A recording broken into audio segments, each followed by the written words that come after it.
नमस्कार, आप देख रहे हैं कालचक्र। मैं आपके साथ पूजा राठौर शर्मा और मेरे साथ हैं प्रश्न कुंडली विशेषज्ञ पंडित सुरेश पांडे जी। पंडित जी, आपका बहुत बहुत स्वागत है। धन्यवाद।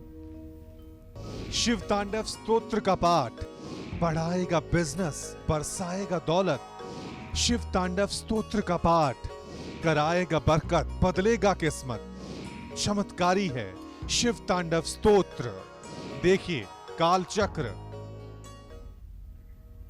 जी हाँ, भगवान शिव के प्रिय पाठों में से एक पाठ ऐसा है जो हर संकट से आपकी रक्षा कर सकता है, और वो है शिव तांडव स्तोत्र। इसीलिए आज कालचक्र में पंडित जी आपको शिव तांडव स्तोत्र के महत्व, उसकी महिमा और उससे जुड़े खास उपायों के बारे में बताने वाले हैं।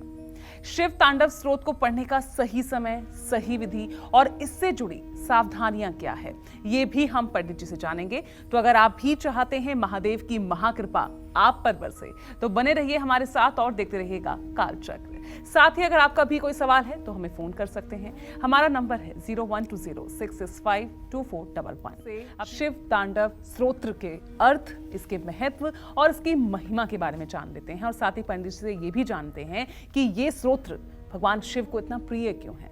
चलिए बताइए पंडित जी, शिव तांडव स्तोत्र।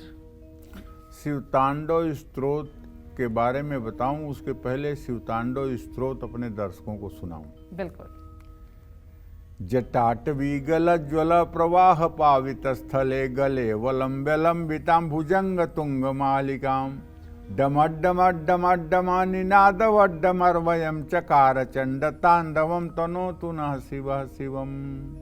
जटाकटाह संभ्रम भ्रमा निलिम्प निर्झरी बिलोल बीच वल्लरी विराजमान मूर्धनि धगद धगद धगद ज्वल ललाट पट्ट पावके किशोर चंद्रशेखरे रति प्रतिक्षणम मम धराधरेन्द्र नंदिनी विलास बंधु बंधुर स्फुर दिगंत संतति प्रमोद मान मानसे कृपा कटाक्ष धोरणी निरुद्ध दुर्धरापदी क्वचित दिगंबरे मनो विनोद में तु वस्तुनि जटा भुजंग पिंगल स्फुरत फणा मणि प्रभा कदम्ब कुंकुमद्रव प्रलिप्त दिग्बधू मुखे मदांध सिंधुर स्फुरत्व गुत्तरीय में दुरे मनो विनोदमद्भुतम बिभर्तु भूत भर्तरी। ये शिव तांडव श्लोक जो है भगवान शिव को प्रसन्न करने के लिए रावण ने कहा था। शिव तांडव स्तोत्र शिव को प्रसन्न करने के लिए बेहद खास स्तुति है। शिव तांडव स्तोत्र भोलेनाथ के परम भक्त विद्वान रावण द्वारा रचित एक स्तोत्र है। यह स्तुति छंदात्मक है और इसमें बहुत सारे अलंकार हैं। तांडव शब्द तंदूल से बना हुआ है, जिसका अर्थ होता है, तांडव का अर्थ होता है उछलना, कूदना। तांडव यानी पूरी ऊर्जा और शक्ति से उछलना होता है, जिससे दिमाग और मन शक्तिशाली हो सके। ऐसी कथा है कि रावण जब कैलाश पर्वत को उठाना चाहता था, और उठाना क्या चाहता था, स्वामी कार्तिकेय को लेकर के माँ पार्वती भगवान शिव के पास बैठी हुई थी। कार्तिकेय छोटे थे, माँ पार्वती के गोद में थी। उसी समय रावण ने अपने बल के अहंकार में आकर कैलाश पर्वत के नीचे अपना हाथ डाल के और कैलाश पर्वत को उठा दिया, और डगमगा करके पार्वती भगवान शिव के ऊपर जो है गिर गई। भगवान शिव ने ये देखा तो उन्होंने अपने दाहिने पैर के अंगूठे से पर्वत को दबा दिया, और जब पर्वत को दबा दिया तो उसका दोनों हाथ रावण का उस पर्वत के नीचे दब गया। तो रावण के दोनों हाथ कैलाश पर्वत के जब नीचे थे और किसी कीमत पर वो हाथ निकलने वाले नहीं थे, रावण को ये पता था कि इस पर्वत पर भगवान शिव विराजमान है, और वो भी शिव जी के दबाव से दब गए जब दोनों हाथ, तो भयंकर पीड़ा हुई रावण को। पीड़ित रावण ने अपना एक सिर, कहते हैं, काट करके बीड़ा बनाई और सामवेद में उल्लिखित भगवान शिव के सभी स्तोत्रों का भीषण चित्कार के साथ गान प्रारंभ किया। रावण 1000 वर्षों तक निरंतर इन स्तोत्रों का भीषण चित्कार के साथ गान करता रहा। रावण की कठोर भक्ति व साधना से अंततः भगवान शिव प्रसन्न हुए, उसे इस यातना भरे बंधन से मुक्त किया। रावण की वही स्तुति शिव तांडव स्तोत्र कहलाई, इसमें कोई दो राय नहीं है। शिव पूजा के अंत में रावण कृत शिव तांडव स्तोत्र का प्रदोष समय में गान करने से, पढ़ने से लक्ष्मी स्थिर रहती हैं। पूजावसान समय 10 वक्त्र गीतम, यह शंभु पूजन परम पठति प्रदोषे, तस्य स्थिरार्थ गजेंद्र तुरंग युक्ता, लक्ष्मी सदैव सुमुखी प्रददाति शंभो, हर हर महादेव। तो शिव तांडव स्तोत्र का प्रतिदिन पाठ करने से व्यक्ति को जिस भी सिद्धि की महत्वाकांक्षा होती है, शिव तांडव स्तोत्र का पाठ करने से मन और मस्तिष्क शांत रहता है, जीवन में आने वाली बाधाओं से मुक्ति मिलती है। शिव तांडव स्तोत्र का नियमित पाठ करने वालों को स्वास्थ्य संबंधी रोगों से जल्दी छुटकारा मिल जाता है। जय मां विंध्यवासिनी। बताएंगे इस बीच हमारे साथ एक कॉलर जुड़ गई हैं, बिजनौर से कुसुम है फोन लाइन पर। कुसुम जी, सवाल पूछिए।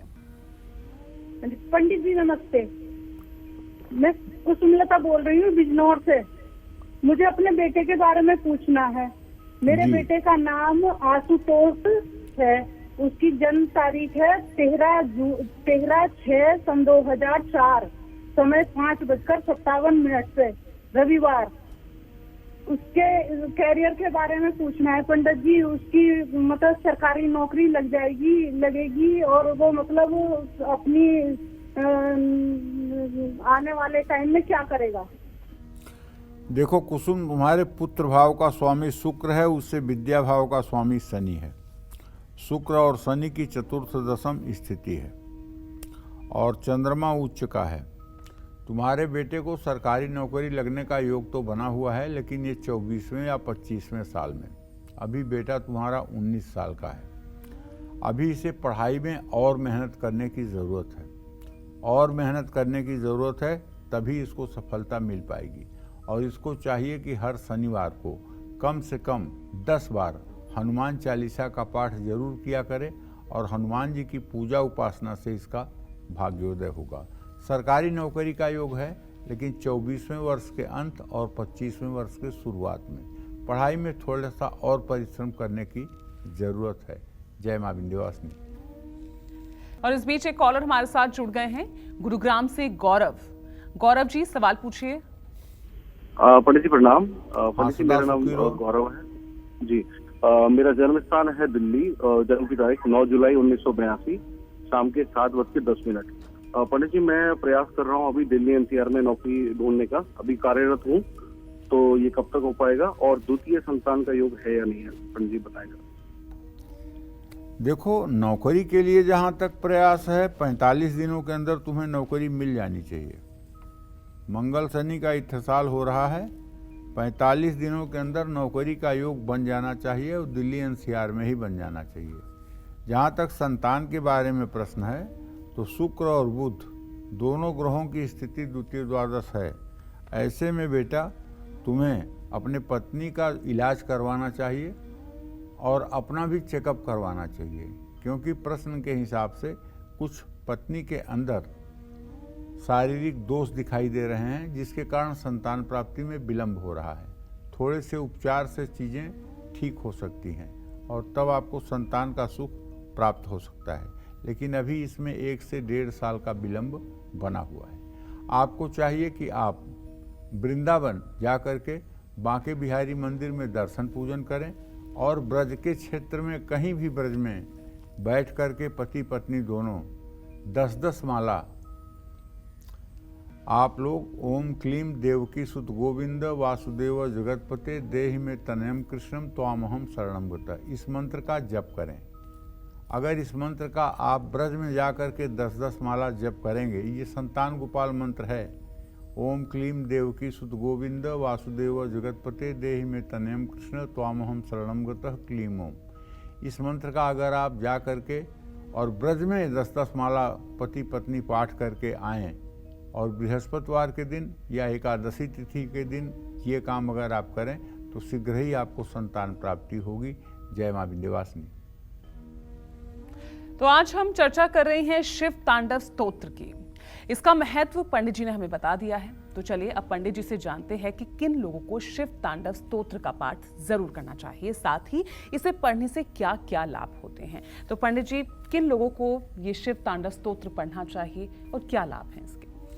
सहस्रलोचन प्रभृत्य से सलेख शेखर प्रसूनि धूलि धोरणी विधु सरांघ्रि पीठ भू भुजंग राजमालया निबद्ध जाट जूट कह श्रिय चिराय जाय ताम चकोर बंधु शेखर ललाट चत्वरज्वल धनंजय स्फुलिंग भा निपीत पंच सायकम नमन निलिंप नायकम सुधामयूख लेखया विराजमान शेखरम शिरो कपाल शिरो जटाल मस्तुन कराल भाल पट्टिका धगद धगद धगद ज्वल धनंजयाहुति कृत प्रचंड पंच सायके धराधरेन्द्र नंदिनी कुचाग्र चित्र पत्रक प्रकल्पनैक शिल्पिनी त्रिलोचने रतिर्मम।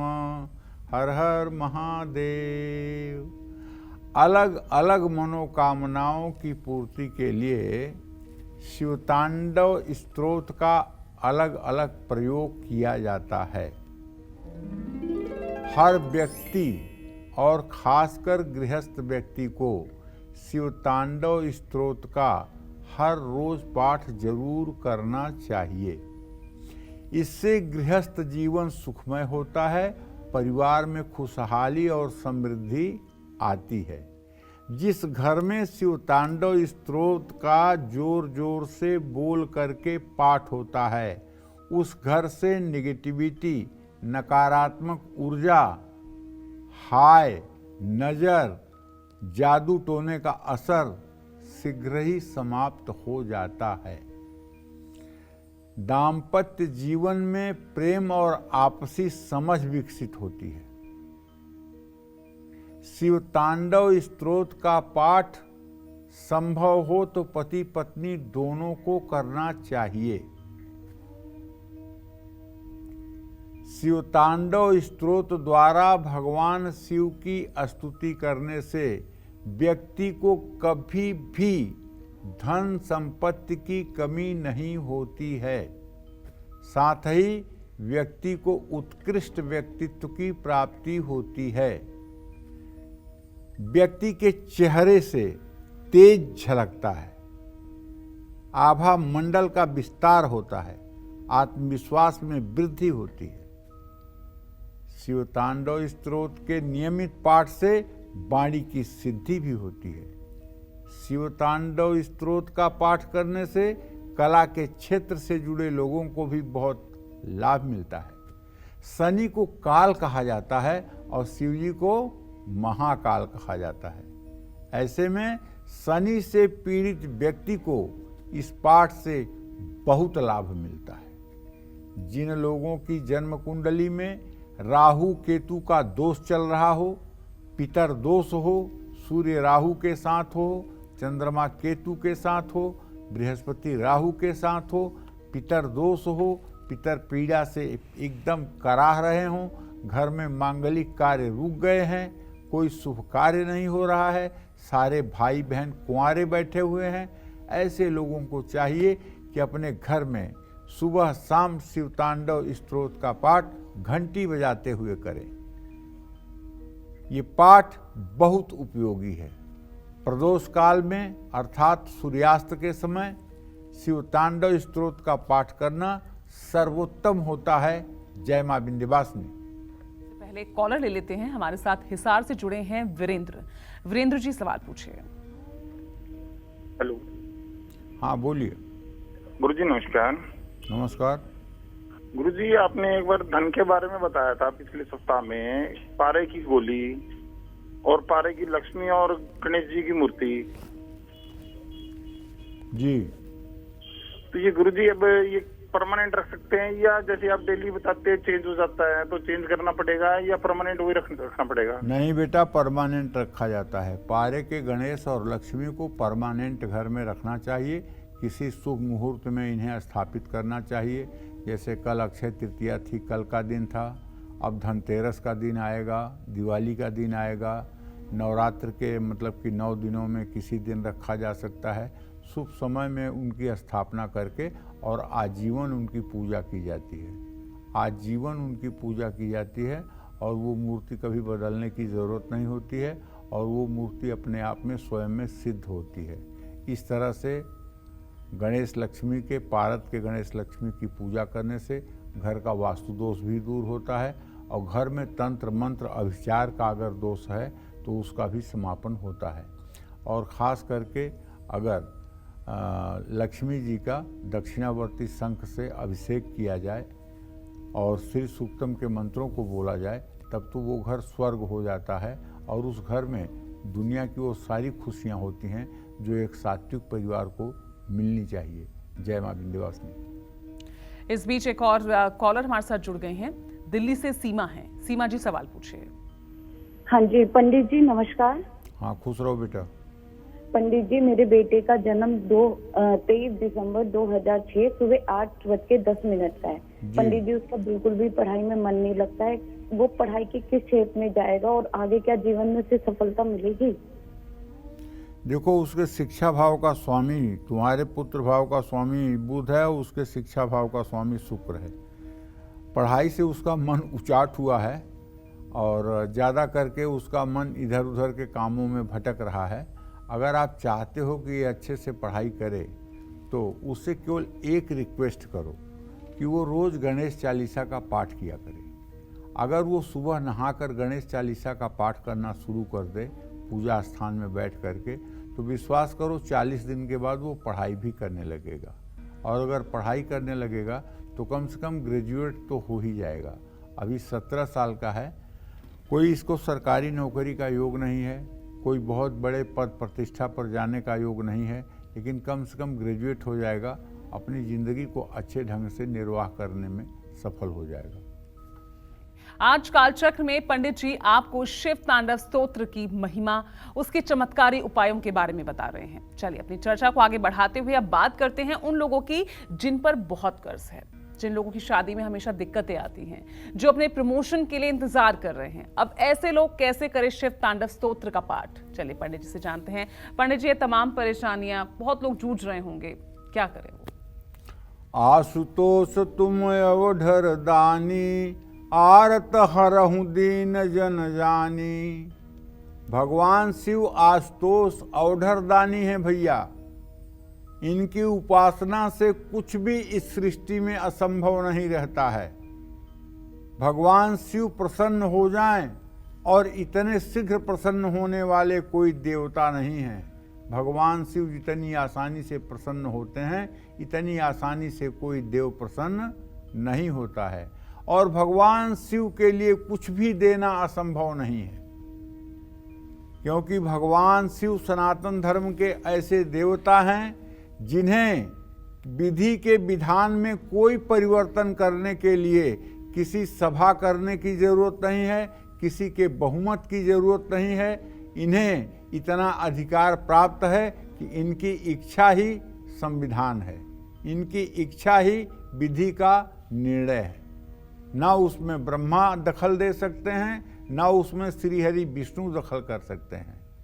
हाँ, अगर कभी कोई बहुत बड़ा अनर्थ होने वाला हो भगवान शिव के विशेष कृपा से, तो ब्रह्मा और विष्णु आकर के शिव जी से हाथ जोड़ करके अनुनय विनय जरूर करते हैं। ऐसा आप लोगों ने भी कई बार देखा होगा।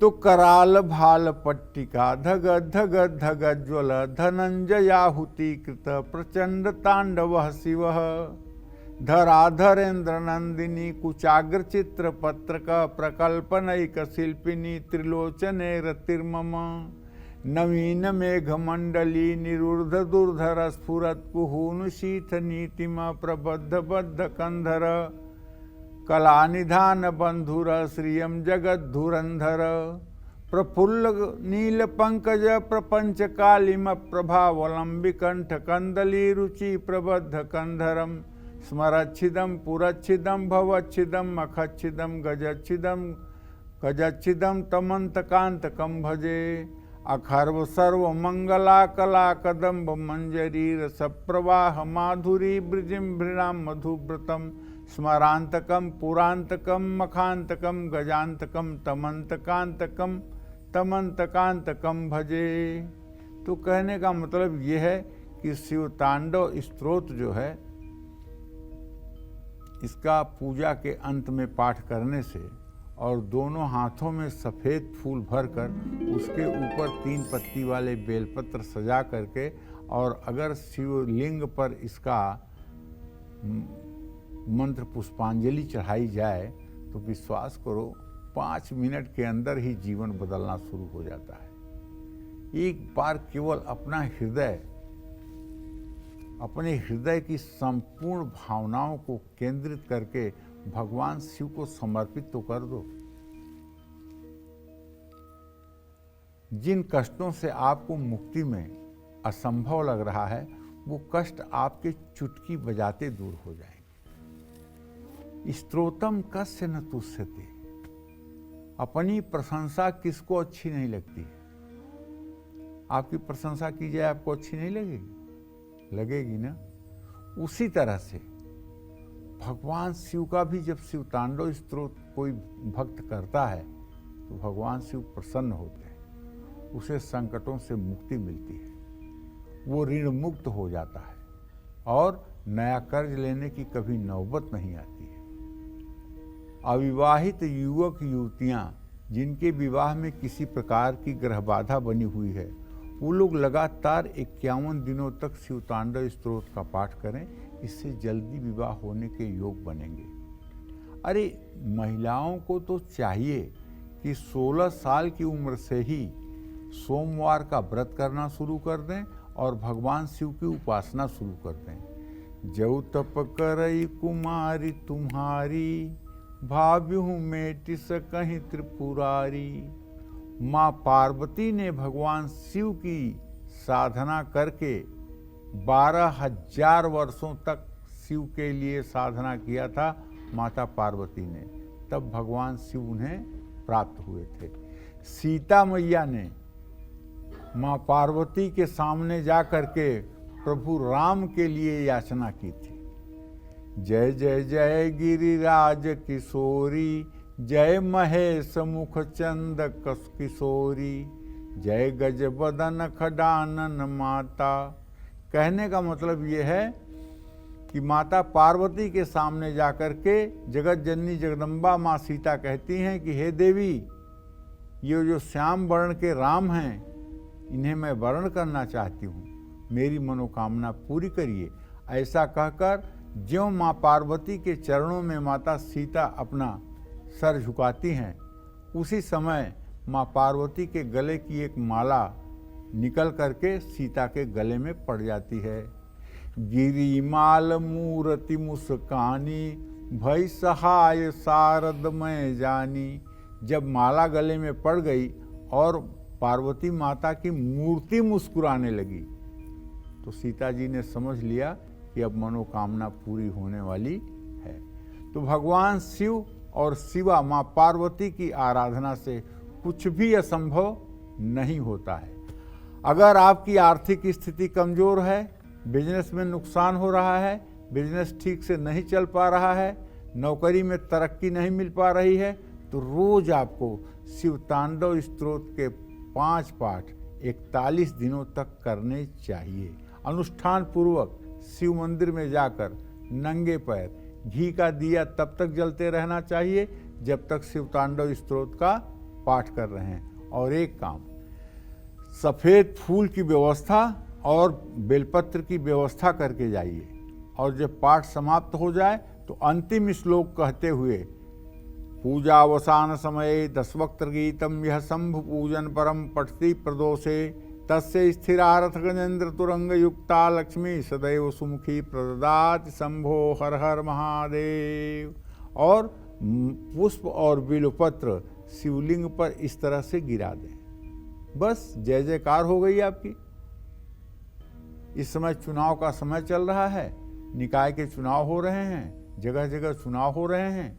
जो कैंडिडेट चुनाव लड़ रहे हैं अगर वो शिवतांडव स्तोत्र का पाठ करके, शिवलिंग का अभिषेक करके, शिवतांडव स्तोत्र का पाठ करने के बाद घर से जा कर के अपना पर्चा दाखिला करेंगे और या शिवतांडव स्तोत्र का पाठ करके प्रचार करने के लिए निकलेंगे, उन्हें सफलता मिलेगी।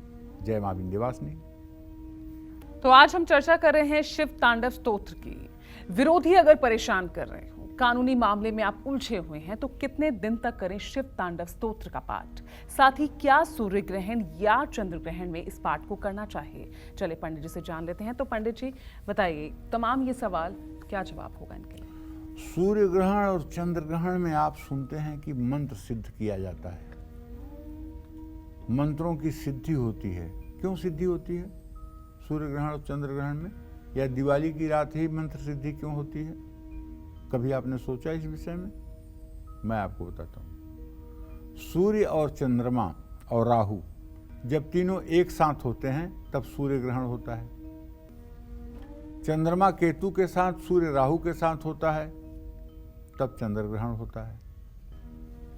तो जब ये ग्रह स्थिति बनती है तो धरती पर रहने वाले मनुष्यों की सुषुम्ना नाड़ी अपने आप प्रवाहित हो जाती है। सुषुम्ना नाड़ी क्या है भैया?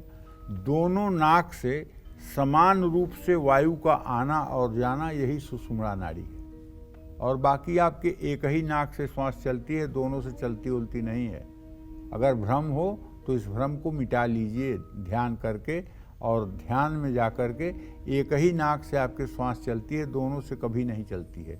और 54 मिनट एक से चलती है, फिर 54 मिनट के बाद दूसरे में ट्रांसफ़र हो जाती है। जिस दिन आप ये जानने लायक हो जाएंगे कि मेरी कब श्वास बाएं से दाहिने चली गई और कब दाहिने से बाएं चली गई, तो आप प्रकृति के ऊपर हो जाएंगे, प्रकृति के संतुलन में हो जाएंगे। और जिस दिन आपकी ये क्षमता हो जाए कि आपकी बाईं नाक चल रही है और आप अपने मन को ठाट दें कि दाहिनी चले और दाहिनी चल जाए, तो आप मान लीजिएगा उस समय आप मुनि की अवस्था में आ गए हैं। आपके लिए अब कुछ धरती पर असंभव नहीं रहने वाला है। तो ये स्वर विज्ञान है, स्वर साधना है, काफ़ी कठिन है, इतना आसान नहीं है, लेकिन असंभव नहीं है। तो कहने का आशय यह है कि शत्रु बाधा का निवारण करने के लिए, मुकदमों में जीत के लिए, सर्वत्र विजय प्राप्त करने के लिए शिव तांडव स्तोत्र को शाम के समय 31 दिनों तक पढ़ना चाहिए। सूर्य ग्रहण चंद्र ग्रहण में पढ़ने से ये स्तोत्र सिद्ध हो जाता है और इसका 108 पाठ करने से सिद्धि मिल जाती है। प्रदोष के दिन या नियमित प्रदोष काल में इस स्तोत्र का पाठ करने से संतान सुख की प्राप्ति होती है, रोग से मुक्ति मिलती है। जो व्यक्ति कुंडलनी जागरण करना चाहते हैं उन्हें इसका पाठ जरूर करना चाहिए, लेकिन ध्यान रखना चाहिए कुंडलनी का बिना किसी गुरु के आवाहन नहीं करना चाहिए। कभी कभी किसी व्यक्ति का विल पावर इतना मजबूत होता है कि वो कुंडलनी का आवाहन कर देता है और कुंडलनी चल देती है। लेकिन अगर सुषुम्ना नाड़ी नहीं खुली हुई है और वो ईड़ा पिंगला में घुस जाती है तो आदमी मानसिक रूप से विक्षिप्त हो जाता है, जिसका मेडिकल साइंस में कोई इलाज नहीं है। उस पागलपन का मेडिकल लाइन में, मेडिकल में कोई इलाज नहीं है। वो सिर्फ पागलपन ही में बदल जाएगा और वो जिंदगी भर पागलपन रहेगा। इसलिए बिना किसी सक्षम गुरु के कुंडलनी का आवाहन नहीं करना चाहिए। हाँ, शिवतांडव स्तोत्र आप पढ़ते रहें, कुंडलनी अपने आप जागृत हो जाए बिना आवाहन किए तो उससे आपका नुकसान नहीं होगा, क्योंकि जब उसका मार्ग प्रशस्त होगा तभी वो चलेगी, नहीं तो नहीं चलेगी। कुंडलनी दो जगह रहती है, एक तो मूलाधार चक्र में गुदा मार्ग के पास त्रिवलयाकार, और एक सहस्रार चक्र में यहाँ सर के ऊपर वाली कुंडलनी चलती है तो कोई खतरा नहीं होता है। नीचे वाली कुंडलनी चलने से बहुत मतलब कि जो है सावधानी बरतनी पड़ती है। जय मां विंध्यवासिनी। चलिए अब पंडित जी से जानते हैं कि शिव तांडव स्तोत्र को कब और कैसे पढ़ना चाहिए। चलिए पंडित जी, बहुत जरूरी आप जानकारियां दे रहे हैं, लेकिन कब और कैसे इसे पढ़ें, क्या इसकी सही विधि? देखो, ऐसा है, शिव तांडव स्तोत्र का पाठ प्रातः काल या प्रदोष काल में स्नान करने के बाद किया जाता है और शिवलिंग की पूजा करने के बाद किया जाता है। शिवलिंग का षोडशोपचार पूजन या अभिषेक करने के बाद पूजा के अंत में पूजावसान समय, मतलब पूजा का जब अवसान हो रहा हो, अर्थात जब पूजा पूरी हो रही हो, पूजावसान समय 10 वक्त्र गीतम, मतलब ये रावण का जो गीत है, 10 वक्त्र का जो गीत है, पूजावसान समय 10 वक्त्र गीतम, यह शंभु पूजन परम पठती प्रदोषे, ये शंभु के पूजन के बाद प्रदोष काल में तस्य स्थिरा रथ गजेंद्र तुरंग युक्ता, उसको रथ, घोड़ा, हाथी सब कुछ मिलता है। लक्ष्मी सदैव सुमुखी प्रददातु शंभु, भगवान शंभु की कृपा से लक्ष्मी साक्षात उस व्यक्ति के ऊपर प्रसन्न हो जाती है। शिवलिंग को धूप, दीप, फूल, नैवेद्य अर्पित करें। भगवान शिव की पूजा अर्चना करने के बाद शिवतांडव स्तोत्र का पाठ गान के साथ शिवतांडव स्तोत्र का पाठ करना उचित माना गया है। पाठ के बाद शिव जी का ध्यान करें और अपनी प्रार्थना करें। जय मां विंध्यवासिनी। चलिए अब बारी मोस्ट अवेटेड मोमेंट के, यानी अब बात ईमेल कुंडली विजेता की। तो आज हमारे ईमेल कुंडली विजेता हैं नोएडा के रहने वाले नरेंद्र सिन्हा, और इन्होंने अपने ईमेल के जरिए अपने भांजे के भविष्य के बारे में जानना चाहा है। तो पंडित जी, इनके भांजे की डिटेल्स मैं आपको बता दूं। नाम है आर्यन वर्मा जी। जन्म की तिथि है 31 दिसंबर 2002। जन्म का समय है पंडित जी सुबह 10:54 और जन्म का स्थान है नोएडा।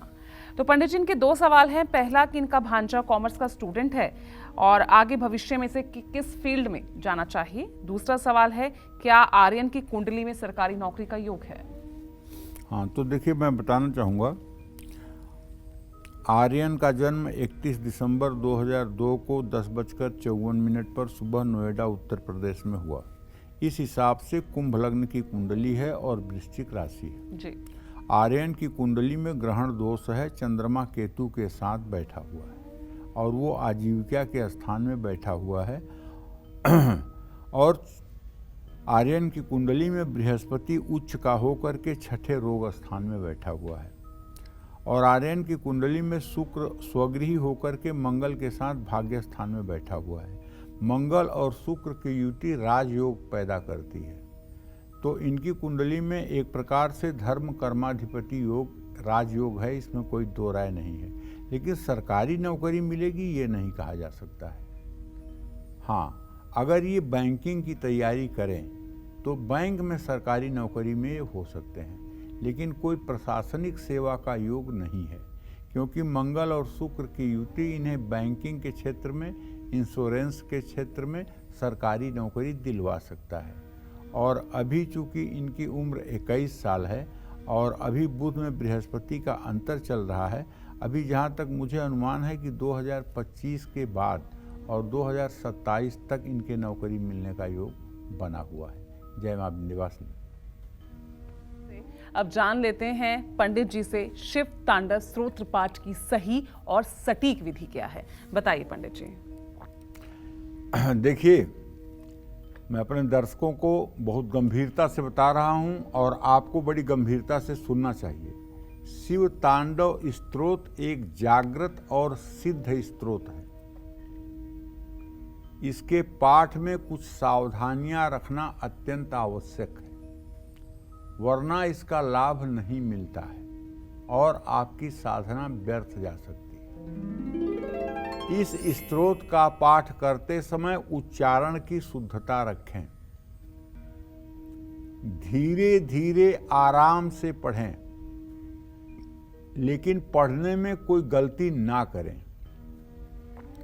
स्तोत्र का पाठ करते समय बीच में ना बोलें, ना ही किसी की बात का जवाब दें। पूर्ण ध्यान और एकाग्रता से इसका पाठ करें। जब तक स्तोत्र याद न हो जाए तब तक इसका पाठ करते समय नेत्र की सीध में शिवलिंग रखें या भगवान शिव का चित्र रखें। जब स्तोत्र कंठस्थ हो जाए तो आंखें बंद करके अपने दोनों नेत्रों के भ्रिकुटी पर मध्य में शिव जी का ध्यान करें। कर्पूर वर्ण में, एकदम गौर वर्ण में, कैलाश में एक स्फटिक की शिला पर बाघंबर पहने हुए, गले में सर्पों की माला लिपटी हुई है, दाहिने हाथ में पीला सोने का त्रिशूल है और बाईं तरफ माँ जगत जननी जगदम्बा पार्वती खड़ी हैं, सामने नंदीगण हैं। ऐसा ध्यान करते हुए आपको शिवतांडव स्तोत्र का भाव विभोर होकर पाठ करना चाहिए। पाठ करते समय आचरण और विचारों की शुद्धता आवश्यक है। पाठ करते वक्त शुद्ध साफ धुले हुए कपड़े पहने। अगर सफ़ेद वस्त्र धारण करके भगवान शिव के शिवतांडव स्तोत्र का पाठ किया जाए तो इसका फल और भी दुगना हो जाता है। जय मां विंध्यवासिनी। तो उम्मीद करते हैं आपको आज का ये हमारा विषय बेहद पसंद आया होगा। पंडित जी, आपका भी बहुत बहुत शुक्रिया इतनी खास जानकारी हमें देने के लिए। कल फिर एक नए विषय और आपकी परेशानियों को दूर करने के ढेर उपाय लेकर आएंगे हम पंडित सुरेश पांडे जी के साथ। तब तक के लिए कालचक्र की पूरी टीम को इजाजत दीजिए और नमस्कार।